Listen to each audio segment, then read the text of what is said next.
बिस्मिल्लाहिर्रहमानिर्रहीम।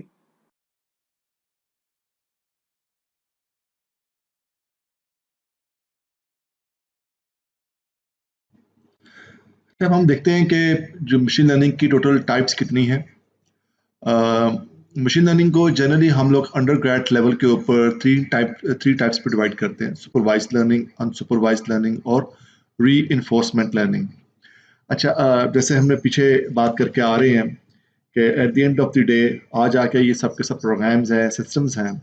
Like any system, हमारे पास हमेशा उसमें तीन चीज़ें होती हैं। हमारे पास हमेशा एक इनपुट होती है, there is some kind of a function, जिसको आप एल्गोरिथम कह लें, प्रोसेस कह लें, जो मर्जी आप अपने 2 मिनट के मुताबिक इसको रेफर कर सकते हैं।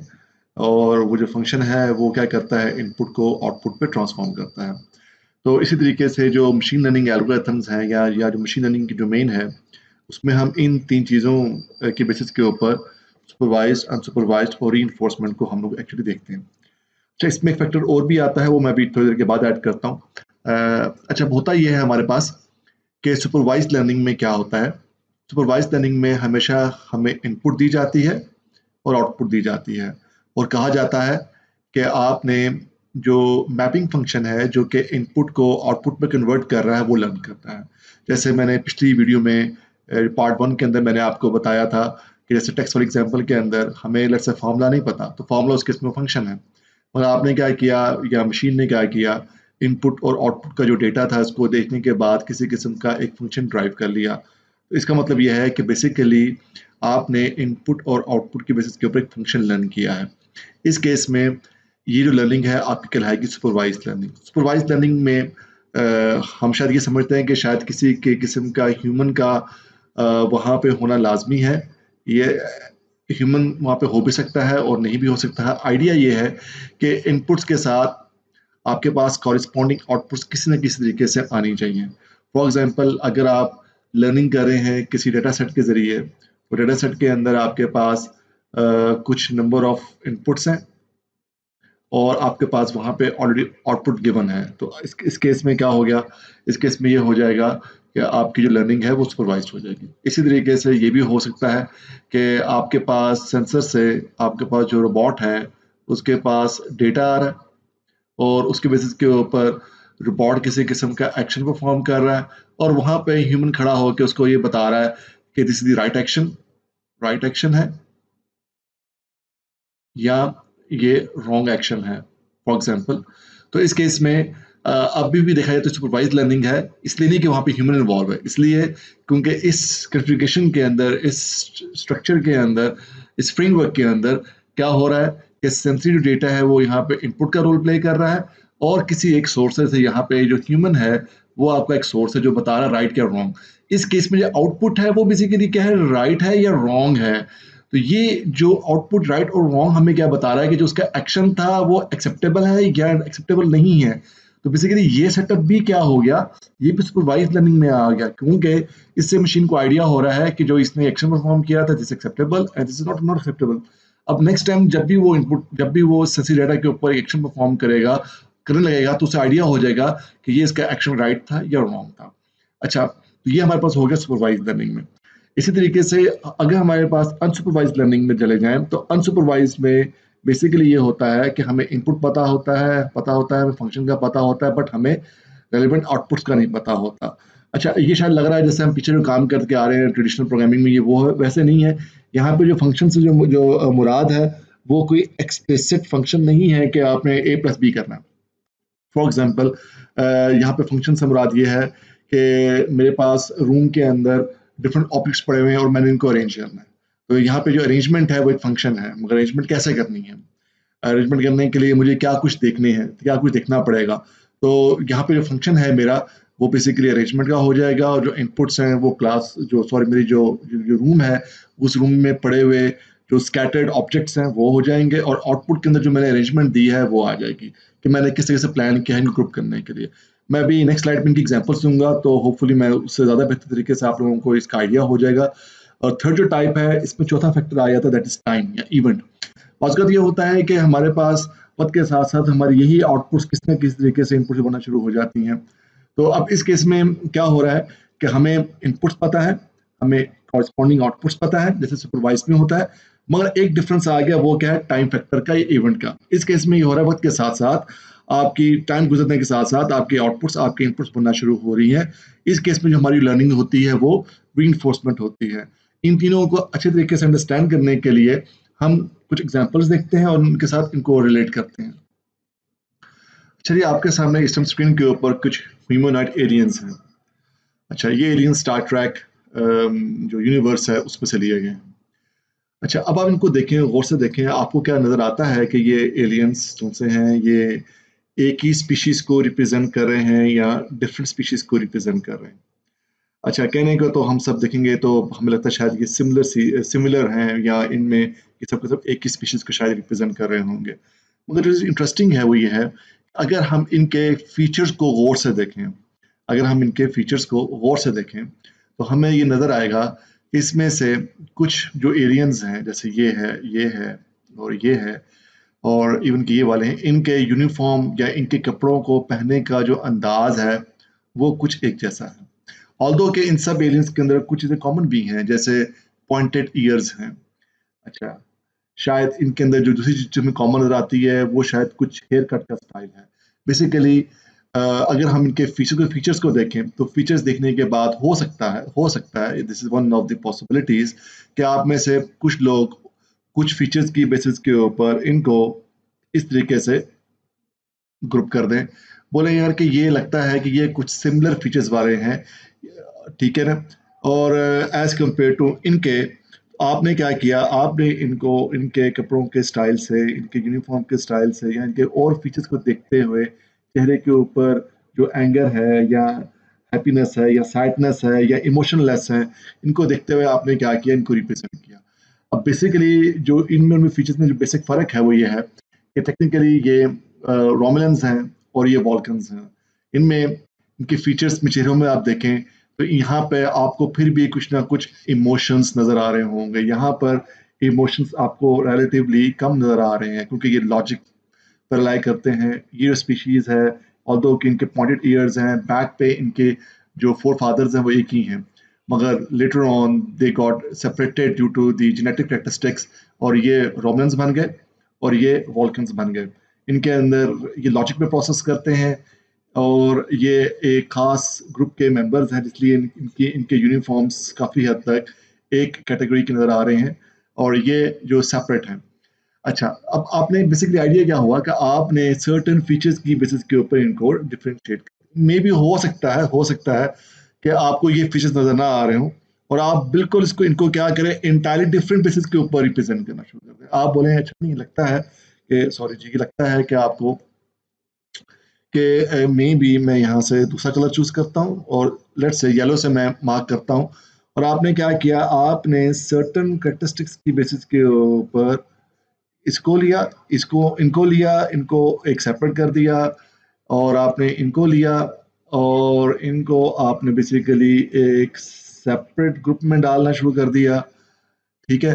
अब बेसिकली हो सकता है, और इसी तरीके से आपने जो, लेट्स से ये मैंने इसको येलो ग्रीन से ऐसे कर दिया, इसी तरीके से आपने इसको लिया और इसको आपने ये येलो और इसी तरीके से ग्रीन से लिया और उसको ऐसे कर दिया। तो बेसिकली आपने क्या कह दिया, टेक्निकली आपने जेंडर्स के बेसिस के ऊपर कर दिया। अभी हमें नहीं पता कि जेंडर्स क्या होता है, अभी हमें नहीं पता वोल्कन्स क्या है, अभी हमें नहीं पता रोमुलेंस क्या है। हमने सिर्फ फीचर्स देखे, कैरेक्टरिस्टिक्स देखे, और फीचर्स और कैरेक्टरिस्टिक्स की बेसिस के ऊपर आपने इनको बेसिकली क्या कर दिया, ग्रुप्स में डाल दिया। तो बेसिकली जब हमें ना पता हो कि जो हमारे पास इनपुट्स आ रही है, जैसे ये इनपुट्स हैं, इनको हमने किन बेसिस के ऊपर क्लासिफाई करना है, इनको हमने किस बेसिस के ऊपर लेबल आउट करना है, अभी आपको लेबल भी नहीं पता, कुछ भी नहीं पता, आपके पास रॉ इन्फॉर्मेशन है, और आपको मैंने ये कहा कि इनको 2 ग्रुप्स में डिवाइड कर दें। तो जब आपने इनको 2 ग्रुप्स में डिवाइड किया, तो हो सकता है कि आपने ये किया कि इनको एक सेपरेट ग्रुप में डाल दिया, ठीक है जी? और आपने इनको लिया और इनको लेके आपने एक अलग सेपरेट ग्रुप में डाल दिया। देने के बाद आपने ये कह दिया कि जी लेट्स से, आपने इनको कहा अच्छा यार, ये जो मैंने इनके फीचर्स देखे हैं, अब देखें, अभी तक कोई लेबलिंग नहीं है। Now this is the first time you are going to label them, दुनिया में फर्स्ट टाइम आप इनको लेबल करने जा रहे हैं, ठीक है? आपने फीचर्स के बेसिस पे इनको अलग कर दिया। अब आपने इनके फीचर्स देखे, आपने कहा ओके फाइन, आपने कहा जी ये इमोशनल पॉइंटेड ईयर ह्यूमनॉइड्स हैं, चलें जी, आपने इनको एक नया नाम दे दिया क्योंकि लेट्स अज्यूम दिस थिंग, इससे पहले रोमुलेंस और वॉल्कन्स का कॉन्सेप्ट एग्जिस्ट नहीं करता था। आपने इनको देखा और आपने इनको ये कह दिया, ये जी ये जो से हैं ये इमोशनलेस जो से है पॉइंटेड ईयर ह्यूमनॉइड्स हैं। तो अब आपने इनको इस तरीके से डिफरेंट दो इनको आपने लेबल्स असाइन कर दिए। अब क्या हुआ है, आपने बेसिकली क्या किया है, आपने फीचर्स के बेसिस के ऊपर पहले दो ग्रुप्स बनाए, इसको कहते हैं क्लस्टरिंग करना। आपने क्लस्टरिंग कर दी, फीचर्स की बेसिस के ऊपर, सिमिलर फीचर्स की बेसिस के ऊपर दो ग्रुप्स क्रिएट कर दिए, फिर आपने उसके बाद इनको लेबल आउट कर दिया। अब now this is the first time, क्योंकि मैं एक हाइपोथेटिकल सिनेरियो ले रहा हूँ, दुनिया में फर्स्ट टाइम ये आपने ह्यूमनॉइड्स देखे और एलियन ह्यूमनॉइड्स देखे और अब इनका नाम नहीं पता, इनको क्या कहना है, किस नाम से पुकारना है। तो आपने क्या किया, इनको फीचर्स देखने के बाद आपने कहा जी ये EPE ह्यूमनॉइड्स हैं और ये ELPE ह्यूमनॉइड्स हैं। अच्छा जी, अब आपने इनको नाम दे दिया, आपने इनको लेबल आउट कर दिया और आपने अपने पास मेमोरी में इसको स्टोर कर दिया किस तरीके से। ये जो हमने काम किया है क्लस्टरिंग वाला, ये बेसिकली कहलाता है अनसुपरवाइज्ड लर्निंग। अभी आपको मैंने क्या कहा था, अनसुपरवाइज्ड लर्निंग में हमें इनपुट पता होती है, हमें फंक्शन पता होता है, हमें आउटपुट पता नहीं होती। इनपुट्स ये इनके चेहरों के, इनके यूनिफॉर्म के, इनके कान के, इनकी आंखों के, ये सब के सब फीचर्स हैं, इनपुट्स हैं हमारे पास। फंक्शन क्या था कि मुझे इनको डिस्टिंग्विश करना है, इनको मैंने किसी तरीके से सेपरेट आउट करना है। लाजमी नहीं कि परफेक्टली सेपरेटेड आउट हो, मगर हमें इनको किसी तरीके से इनको सेपरेट कर दिया। सेपरेट करने के बाद अब हमने जब इनको खुद से लेबल किया, तो हमने देखा कि आउटपुट के ऊपर मेरे पास दो ग्रुप्स बन गए, फीचर्स की बेसिस के ऊपर दो ग्रुप्स बनाने के बाद अब मैंने इनको, अब यहाँ पे आपके पास ह्यूमन आया और ह्यूमन आने के बाद इनको क्या कर दिया, लेबल असाइन कर दिया। तो जो क्लस्टरिंग वाला प्रोसेस था, ये क्या था, आपका अनसुपरवाइज्ड लर्निंग प्रोसेस था। तो इसी तरीके से अगर आप देखें तो जो छोटे बच्चे होते हैं, जब वो नया नया बोलना सीखते हैं तो वो चीज़ों को अजीब-गरीब किस्म का नाम देना शुरू कर देते हैं, जो नाम हम लोगों की एडल्ट्स की डिक्शनरीज में नहीं होते हैं। हम लोग अगर किसी चीज़ को किटकैट कह रहे होते हैं, तो वो उनको कोई और नाम दे रहे होते हैं, वो उन्होंने अपने नाम दिए होते हैं। तो बच्चे बेसिकली जो शुरू-शुरू में जो नेमिंग देना स्टार्ट करते हैं, वो टिपिकली अनसुपरवाइज्ड लर्निंग में देते हैं। वो तो बाद में हम उनको बताते हैं कि इसका सही नाम क्या है और सही नाम ने क्या नहीं है, इसको एक्चुअली क्या कहना है, उसको क्या नहीं कहना है। तो शुरू में जो बच्चा जो जिब्बिश बोल रहा होता है, जब वो बोलना सीखना शुरू कर रहा होता है और वो चीज़ों को नाम देना शुरू करता है, अजीब-गरीब किस्म के, कभी आप बच्चों को सुने तो वो जैसे मैं आपको जैसे मैंने एक बच्चे को सुना, उसने कहा वो बिडा, वो बड़ा पता लगा वो क्या है, वो मिठाई है। बच्चे ने अपना नाम दिया, अपना सोच समझ के नाम दिया। उसने कहा, उसने कौन से फीचर्स को देखा, कौन से फीचर्स को नहीं देखा, उसने कौन से फीचर्स के साउंड को किसी के साथ रिलेट किया। That was all on using what unsupervised learning. Later on बाद में हम बच्चों को सिखाते हैं कि नहीं, इसको किटकैट कहते हैं, इसको टॉफी कहते हैं, इसे कैंडी कहते हैं, इसको लैपटॉप कहते हैं, एंड सो फोर्थ। चलिए अब हमने इनको लेट से लेबल कर दिया और हमने इस ग्रुप को कह दिया कि ये रोमुलेंस है और इनको इस ग्रुप को हमने कह दिया कि ये लेट से क्या है, वॉल्कन्स है। अच्छा जी, क्या है, अब हमने ये करना है कि अब हम स्पेस पे ट्रेवल करते जा रहे हैं और अभी तक हम लोगों ने स्पेस में ट्रेवल करने के बाद हम लोगों ने दो तरह के जो एलियंस हैं इनको मिले और हमने इनको लेबल कर दिया। एक को लेबल हमने कह दिया अपनी ज़बान में, इनको हम आइंदा के बाद कहा करेंगे कि ये रोमुलेंस हैं, और इनको हमने लेबल कर दिया कि आइंदा के बाद हम इनको कहा करेंगे ये क्या, वॉल्कन्स हैं। अच्छा जी, अब क्या हुआ कि आप जा रहे थे, स्पेस पे ट्रेवल करते जा रहे हैं और आपने एक नए इंडिविजुअल से मुलाकात हुई और आपने इसको देखा और देखने के बाद अब आप सोच रहे हैं कि ये कौन है, ये किस स्पीशीज को बिलोंग करता होगा। मैं जानता हूँ इंसान है, मैं जानता हूँ रोमुलेंस हैं और मैं जानता हूँ वॉल्कन्स हैं। अच्छा, आपने इसको देखा और आपने अपनी नॉन इन्फॉर्मेशन की बेसिस के ऊपर कहा कि अब मुझे तो लगता है कि ये जो सा है ना, ये एक्चुअली शायद क्या है, ये एक वॉल्कन है। अच्छा, अगर तो अब ये जो आपने किया, क्लासिफाई किया है, already you have learn this thing कि इस तरह के फीचर्स वालों को आइंदा के बाद हमने क्या कहना है, रोमुलन कहना है। इस तरह के फीचर्स वालों को अब आइंदा के बाद हमने क्या कहना है, वॉल्कन कहना है। आपने इसको देखा, इसके फीचर्स को देखा और कहा जी कि ये वाला जो सा है, ये इन दोनों में से किसके साथ ज़्यादा बेस्ट मैच करता है। आपको लगा कि ये बेस्ट मैच कर रहा है किसके साथ, वॉल्कन्स के साथ, तो आपने इसको क्लासिफाई कर दिया एज वॉल्कन। अब देखें अब क्या हो रहा है, अब ये हो रहा है कि हमें इनपुट्स और हमें आउटपुट्स पता है। ये अभी डिफरेंट टाइप की लर्निंग होने जा रही है। कैसे कि आपने कहा जी कि ये जो सारे हैं ये सब के सब मेरी क्या है, इनपुट्स है, और आइंदा के बाद इनको मैंने क्या कहना है, रोमुलेंस कहना है। इसी तरीके से ये सब के सब मेरे क्या है, ये सब के सब क्या है, ये मेरी इनपुट्स है, और ये मेरी इसकी क्या है, आउटपुट है। आइंदा के बाद इस तरह के फीचर्स वालों को मैंने क्या कहना है, वॉल्कन कहना है। अब बेसिकली आपने जब लेबल करने के बाद आपने इसको लर्न करना शुरू किया, आपने कहा जी अब मैंने जो सा है ना, इस तरह वालों को मैंने रोमुलेंस कह देना है, इस तरह वालों को मैंने वॉल्कन कह देना है। अब आपके पास बेसिकली जो मशीन लर्निंग मॉडल है उसने गिवन इनपुट्स के साथ आपने गिवन आउटपुट देके इस चीज को लर्न कर लिया। अब फ्यूचर में क्या होगा, फ्यूचर में आपका मॉडल तैयार हो गया है। Now you know something, now this particular person is unknown to you. अब आपने क्या किया, ये आपके लिए क्या है, एक अननोन है, और इस अननोन को आपने क्लासिफाई कर दिया कैसे कि ये क्या है, वॉल्कन है। अच्छा, इसी तरीके से आपके पास एक नया वाला आया, एक नया फीचर देखा आपने। इस फीचर को देखने के बाद आपने कहा कि यार इसके तो बहुत सारे फीचर्स ना तो इससे मिलते हैं ना इससे मिलते हैं, स्वाय इसके कि हो सकता है कि इसकी यूनिफॉर्म का जो कट है वो शायद इसके साथ मैच कर रहा हो।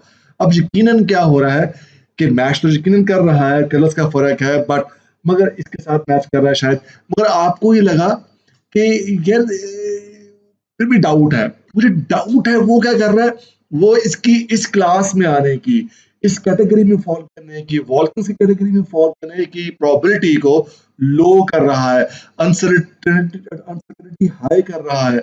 इतनी प्रोबेबिलिटी लो कर रहा है कि आप शायद कहोगे मुझे पता ही नहीं है, आई डोंट नो, ये इनमें से नहीं पता, मेरे लिए बिल्कुल नई चीज है। अब ये नई चीज आ गई है और मेरे पास इसको डिफरेंशिएट करने के लिए बहुत कम चीजें हैं। अच्छा, अब मैं क्या करूं, then I have to go back into unsupervised learning and then I will do once again मैं इनकी कैटेगराइजेशन करूंगा, क्लस्टरिंग करूंगा, हो सकता है मैं इसको एक नया नाम दूं अगर मेरे पास इसको इनसे डिफरेंशिएट करने के लिए रीजनेबल सैंपल्स हैं तो। यार अभी वहां नहीं जा रहे फिलहाल, अभी हम देखते हैं कि अब हमने इसको हम क्लासिफाई नहीं कर सके। इसको लिया, इसको देखने के बाद अब हमने क्या किया, सोचा कि कहाँ बेस्ट फिट इन होता है। इसको बेस्ट फिट इन करने के लिए हमने देखा यार कि ये रोमुलन है। अगर इसको हमने यहाँ डाल दिया तो इसका मतलब ये है कि हमारी क्लासिफिकेशन रॉन्ग है, क्योंकि टेक्निकली ये सॉरी अगर इसको हमने क्लासिफाई करके डाल दिया वॉल्कन्स के अंदर, तो इसका मतलब ये है कि हमारी क्लासिफिकेशन है वो हमने गलत की है। तो क्योंकि टेक्निकली रोमुलन है तो इसको हमने यहाँ पर डालना है। अच्छा, तो क्या हुआ कि हम न्यू इंडिविजुअल्स को मिलते जा रहे हैं, और इन न्यू इंडिविजुअल्स को जो हमारे लिए भी अननोन है, इनको अपने नोन से सॉल्व करने की कोशिश कर रहे हैं और इनको लेबल कर रहे हैं, क्लासिफाई कर रहे हैं विद द नोन लेबल्स। अभी हमारे पास इस यूनिवर्स में से दो ही नोन लेबल्स हैं, एक रोमुलेंस है और एक एग्जांपल में लिखा है वॉल्कन्स है। अब ये वाला आ गया, अब ये वाला जो सा है ये भी एक नया एलियन है, इसको हमने इसके साथ रिलेट किया, और अगर लेट्स से हमें लगता है कि ये शायद रोमुलेंस है, मगर चेहरे के जो देखें बहुत सारे फीचर्स का मैच नहीं कर रहे हैं, मगर कान और चेहरे के ऊपर जो इमोशंस रिफ्लेक्ट हो रहे हैं मे भी शायद इसके साथ मैच कर रहे हो।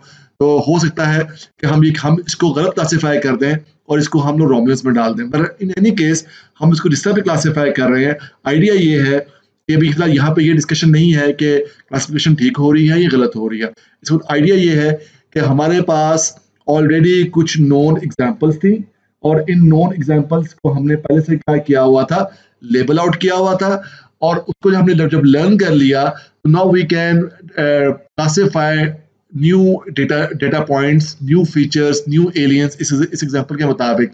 जैसे इसको हमने वॉल्कन कह दिया, इसको हमने अननोन कह दिया, इसको हमने रोमुलन कह दिया। बेसिकली ये रोमुलन नहीं है, ये भी डिफरेंट है क्योंकि इनमें फॉल नहीं करेगा, बेसिकली ये रीमन है। एनीवेज, तो बेसिकली डिफरेंट स्पीशीज को हमने उनके फीचर्स के बेसिस के ऊपर क्लासिफाई किया। तो मेन डिफरेंस क्या हुआ हमारे पास सुपरवाइज्ड लर्निंग में और अनसुपरवाइज्ड लर्निंग में?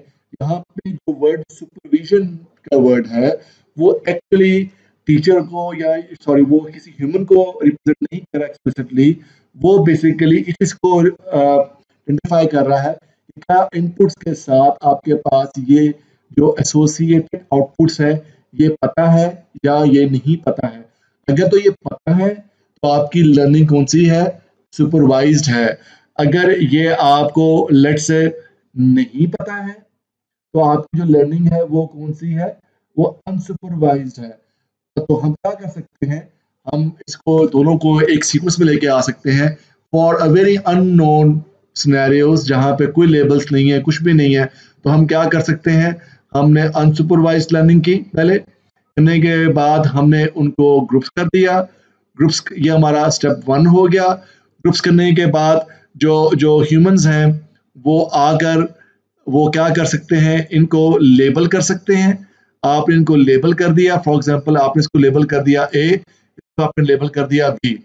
फर्स्ट स्टेप के ऊपर अगर हम उसको पूरा एक सीक्वेंस में ले जाएं, अब आप क्या कर सकते हैं, सुपरवाइज लर्निंग कर सकते हैं। और सुपरवाइज लर्निंग करने के बाद अब आपको पता है कि इसको मैंने ये कहना है, इसको मैंने ये कहना है। सुपरवाइज लर्निंग में फिर हम क्या कर सकते हैं, किसी भी किस्म की अननोन को क्लासिफाई कर सकते हैं on the basis of the known information. और बाजू का अगर हमें ऑलरेडी डेटा मौजूद है जिसके अंदर ऑलरेडी लेबलिंग हुई हुई है, इनपुट्स पता है, आपको पहले से आउटपुट्स पता है, तो फिर आपको ये स्टेप करने की जरूरत नहीं है। आप डायरेक्ट कहाँ जंप कर सकते हैं, स्टेप नंबर 2 पे जंप कर सकते हैं, क्योंकि ऑलरेडी आपके पास डेटा क्लस्टर्ड और लेबल हालत में क्लस्टर्ड होके लेबल होके आ चुका हुआ है। असल यहाँ पे चीज क्या है, लेबल है और लेबल आपके क्लासेस हैं। तो जो आउटपुट्स की हम जो बात कर रहे हैं, इनको हम लोग लेबल्स भी कहते हैं और इनको हम लोग बेसिकली क्लास भी कहते हैं। तो अगर जो नेक्स्ट वीडियोस हैं, अगर मैं उसके अंदर या नेक्स्ट स्लाइड्स के अंदर अगर मैं लेबल का वर्ड यूज करूं या मैं क्लास का वर्ड यूज करूं, तो इसका मतलब एक ही है कि आपके पास इनपुट के साथ एसोसिएटेड आउटपुट पता है आपको। अच्छा जी, एक एग्जांपल और देखते हैं। लेट्स से आप रोड पे खड़े हो, रोड पे ये जो एक गाड़ी है ये मूव करती हुई जा रही है। अब मैं आपसे ये पूछता हूँ कि गाड़ी कहाँ जा रही है, ये फॉरवर्ड जा रही है, ये गाड़ी की मूवमेंट है वो इस डायरेक्शन पे है, या ये जो गाड़ी है वो इस डायरेक्शन के ऊपर। यकीनन हमारे लिए ये जो गाड़ी है ये एक डेटा पॉइंट है, हमें किसी टाइम के ऊपर ये एक पॉइंट गिवन था। अब मैं आपसे ये पूछता हूँ कि गाड़ी फॉरवर्ड जा रही है या बैक जा रही है, अभी हम कुछ नहीं कह सकते, ये एक डेटा पॉइंट हमारे लिए कुछ भी नहीं है। नाउ व्हाट इफ कि हमें डेटा ऐसे दिया हुआ है और ये जो हमारे पास थोड़ा सारा लाइट शेड में आ रहा है जो है ये वाला, ये शो कर रहा है कि this was the old information, और जितना ब्राइट है वो शो कर रहा है कि this is the new information. हमें नजर आ रहा है कि this is the old information, this is the new information. अब मैं इसके बेसिस के ऊपर हो सकता है कि ये गेस कर सकूं कि ये जो गाड़ी की मूवमेंट है वो एक्चुअली किस तरफ है, फॉरवर्ड है। अब देखिए ये क्या हो रहा है कि किसी गिवन टाइम के ऊपर मेरे पास ये स्टेट 1 S1 मैंने कह दिया, किसके ऊपर, किसी गिवन टाइम T1 के ऊपर। फिर टाइम T2 के ऊपर मुझे पता चला कि इसकी स्टेट में ट्रांजिशन हुई, चेंज आया और ये अब टाइम स्टेट 2 पे आ गया। अब इसकी बेसिस पे मैं ये देख सकता हूँ कि टाइम 3 के ऊपर ये ट्रांजिट होके स्टेट जब इसकी S3 बनेगी तो गाड़ी जो सी है वो मोरलेस इस पोजीशन पे होगी। हो सकता है मैं गलत भी हूँ, हो सकता है कि इस पॉइंट के ऊपर आके ये डायरेक्शन चेंज कर ले, बट मेरे पास दो डेटा पॉइंट्स मेरे पास मौजूद थे पास्ट के, और इसके बेसिस के ऊपर मैंने रिलेट किया। देखिए अब हो ये रहा है कि मैं टाइम बेसिस के ऊपर, प्रीवियस इंफॉर्मेशन की बेसिस के ऊपर मैं किसी किस्म का एक पैटर्न आइडेंटिफाई करने की कोशिश कर रहा हूँ, जिसकी बेसिस पे मैं किस तरीके से ये फोरकास्ट कर सकूं, ये प्रिडिक्ट कर सकूं कि what would be the next position of this car. अच्छा, मे बी ये दो डेटा पॉइंट्स काफी नहीं है to make a valid prediction. तो मैं क्या कर सकता हूँ, I can take number of observations. मैंने कहा टाइम 1 के ऊपर, T1 के ऊपर ये स्टेट है, टाइम T2 के ऊपर ये है, टाइम T3 के ऊपर ये है, टाइम T4 पे ये है, T5 पे ये है, T6 पे ये है। अब मैं ज्यादा कॉन्फिडेंटली कह सकता हूँ कि मोस्ट प्रॉब्ली टाइम T7 के ऊपर ये इसकी जो डायरेक्शन है वो यहाँ पे है। Unless and until in reality ये हुआ कि उसने यहाँ पे आके पोजीशन चेंज कर ली। अगर यहाँ पे आके उसने पोजीशन चेंज की तो मेरा जो मॉडल था जो कि इसकी प्रेडिक्शन कर रहा था टाइम बेसिस के ऊपर, पास्ट इवेंट के बेसिस के ऊपर, that needs to be reconfigured, readjust. इसको दोबारा से उसको अपने आप को अपनी इंटरनल स्ट्रक्चर्स को अपडेट करने की जरूरत है ताकि ये जो अकरेंस हुई है इसको वो अकोमोडेट कर सके। तो इस केस में हमारी जो लर्निंग हो रही है, ये खैर ये हम लोग जब पढ़ेंगे रीइंफोर्समेंट लर्निंग हम बात करेंगे, मगर अभी जो हम क्या कर रहे हैं, हम ये इवेंट की बेसिस के ऊपर टाइम फैक्टर्स को ध्यान में रखते हुए हम ये जो रिलेशनशिप डेवलप कर रहे हैं और ये देख रहे हैं कि what would be the next possible position of this car, ये क्या है, रीइंफोर्समेंट लर्निंग है। कभी आपने अगर गौर किया हो कि आपके आपके आपने जब नेट के ऊपर जाते हैं और आप वेदर को देखते हैं कि व्हाट, क्या आपने कल कल कल ट्रैवल करना है या आपने 2 दिन के लिए आगे लाहौर से बाहर जाना है या आपने लाहौर में आना है, तो आपका मौसम कैसा होगा? तो देखें, अभी तो कल आया ही नहीं है, तो how your weather forecasting systems are actually identifying it कि कल बारिश होगी या नहीं होगी। तो बेसिकली क्या हो रहा है कि उनके पास आज के अलावा प्रीवियस डेज का डेटा मौजूद है और प्रीवियस डेज के डेटा के मुताबिक वो क्या करते जा रहे हैं, फोरकास्ट करते जा रहे हैं। इतना जितना हम टाइम में आगे मूव कर रहे हैं, लेट्स से ऑन 13 फेब को, सॉरी 13 ऑफ मई को जो वेदर है वो कुछ इस तरह का होगा। अभी तो 13 मई आई नहीं है, तो हम अब से 1 2 3 दिन से आगे की बात करने जा रहे हैं।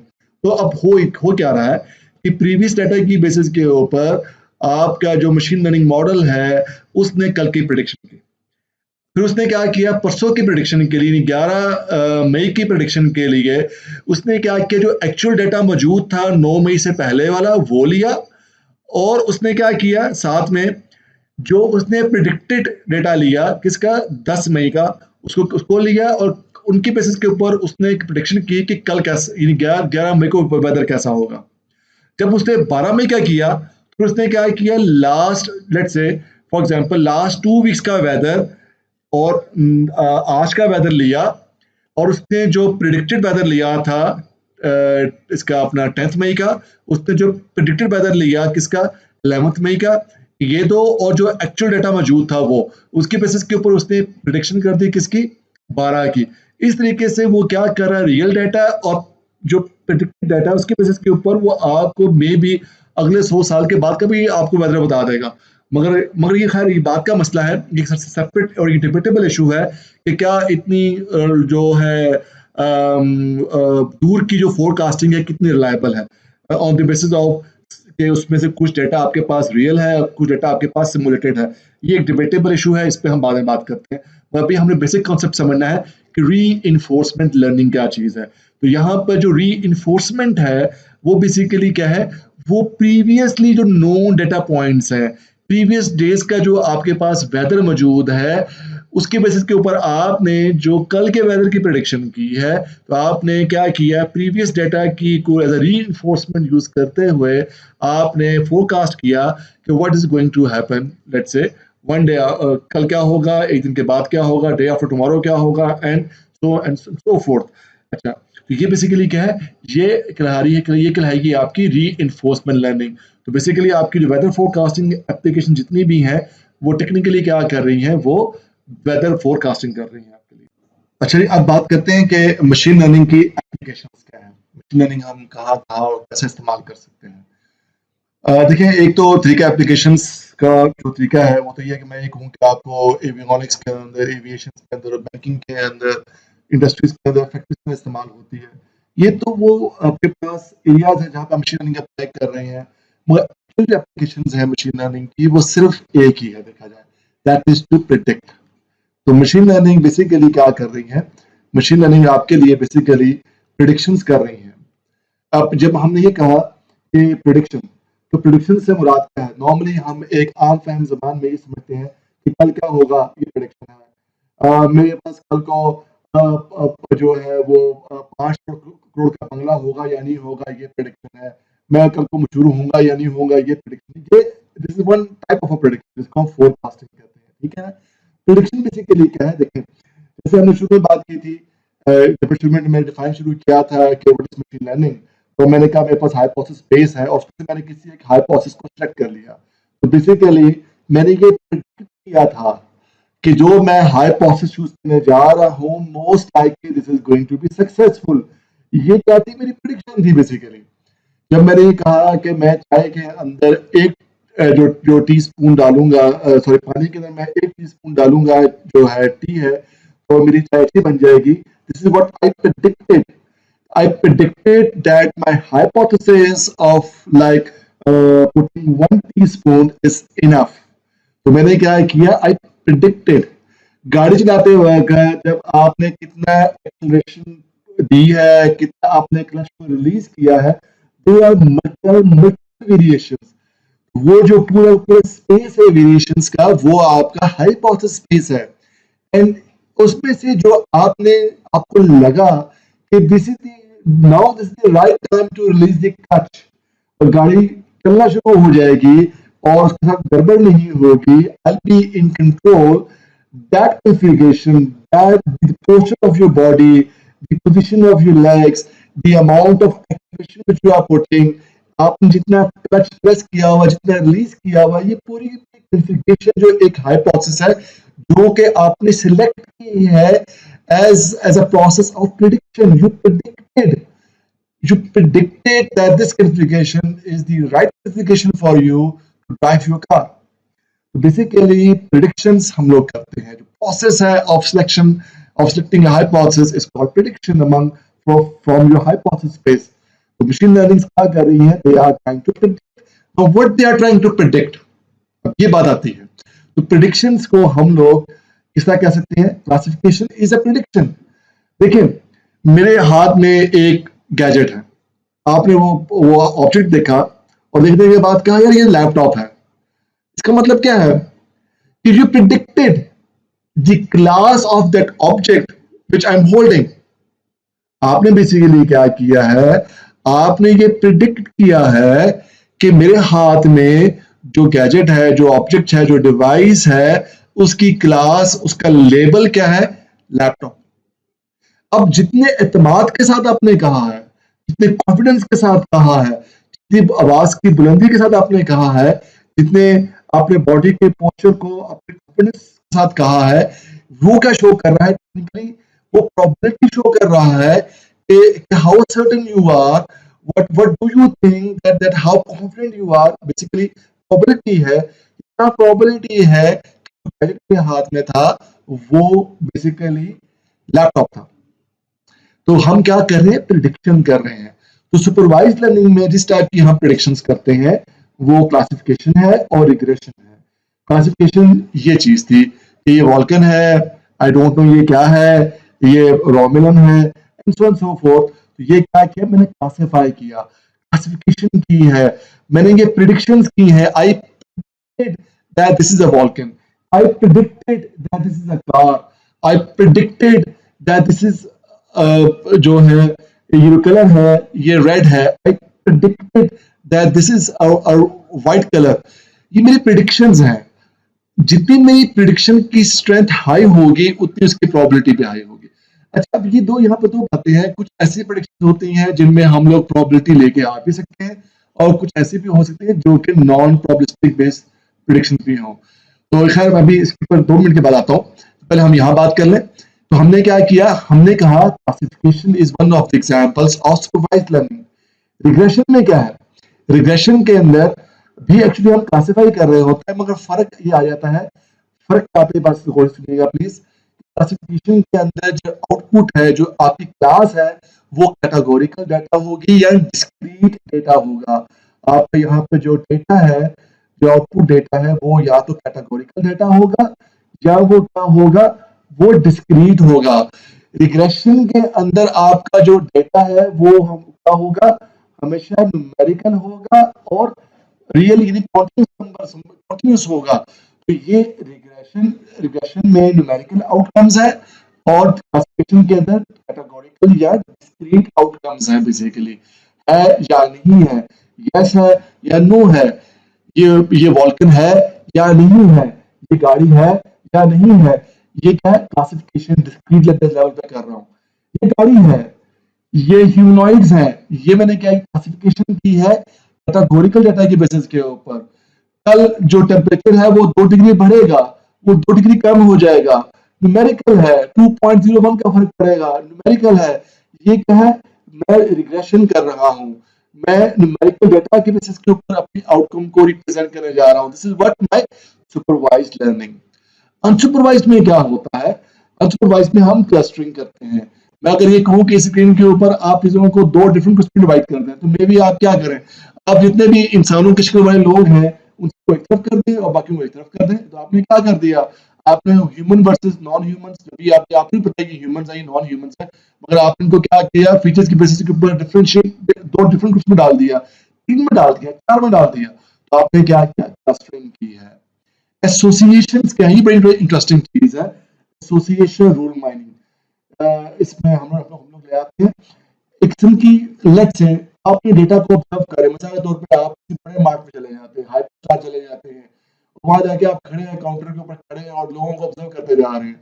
आपको देखा नहीं कि एक कुछ लोग आए हैं, उन्होंने आपने आके जो ट्रॉली है, कार्ट है, उसमें से ब्रेड निकाला, अंडों को निकाला, उसमें से उन्होंने लेट्स से क्या किया, कहते हैं लेस के पैकेट्स निकाले। आई एम नॉट, तो अब यहाँ पे इन्होंने डिफरेंट अपने आइटम्स निकालना शुरू किए। अब आप मुसलसल कोई आधे पौने घंटे से लोगों को ऑब्जर्व कर रहे हैं, you are trying to associate this thing कि जी कि जब उनकी ट्रॉली में से आइटम ए निकलता है, आइटम बी निकलता है, आइटम सी निकलता है, तो there is a probability, sorry there is a association नजर आ रही है आपको कि शायद ये जो सी है कोई मिनी फैमिली है।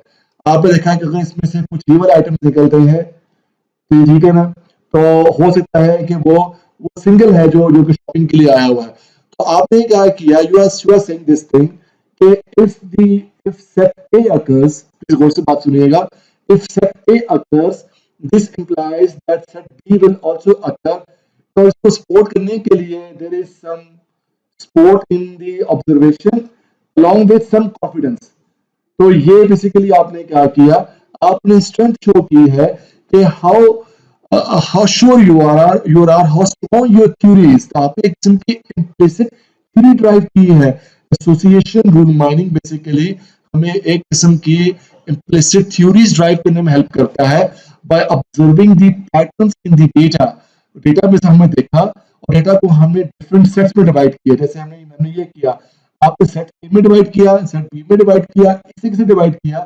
आपने कहा कि जब भी सेट ए अगर होता है तो देयर इज अ चांस कि सेट बी अगर होगा। और इस थ्योरी को सपोर्ट करने के लिए मैंने 1000 लोगों को देखा और 1000 में से 700 लोगों का ये पैटर्न देखा, और इसके लिए जो मेरा कॉन्फिडेंस है वो लेट्स से 80% है।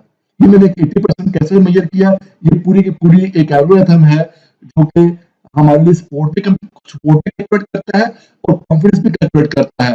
सपोर्ट और कॉन्फिडेंस यहाँ पे 2 डिफरेंट चीजें हैं। अभी फिलहाल जो समझने वाली बात है हमारे लिए वो ये है कि एसोसिएशंस हम लोग ड्राइव करते हैं इन अनसुपरवाइज्ड लर्निंग। एसोसिएशंस क्या है, दे आर द रूल्स। जब मैंने ये कहा कि रूल यहाँ पे मेरा क्या बन गया कि जब भी मेंबर्स ऑफ सेट ए अकर होते हैं तो सेट बी अकर होने के चांसेस है।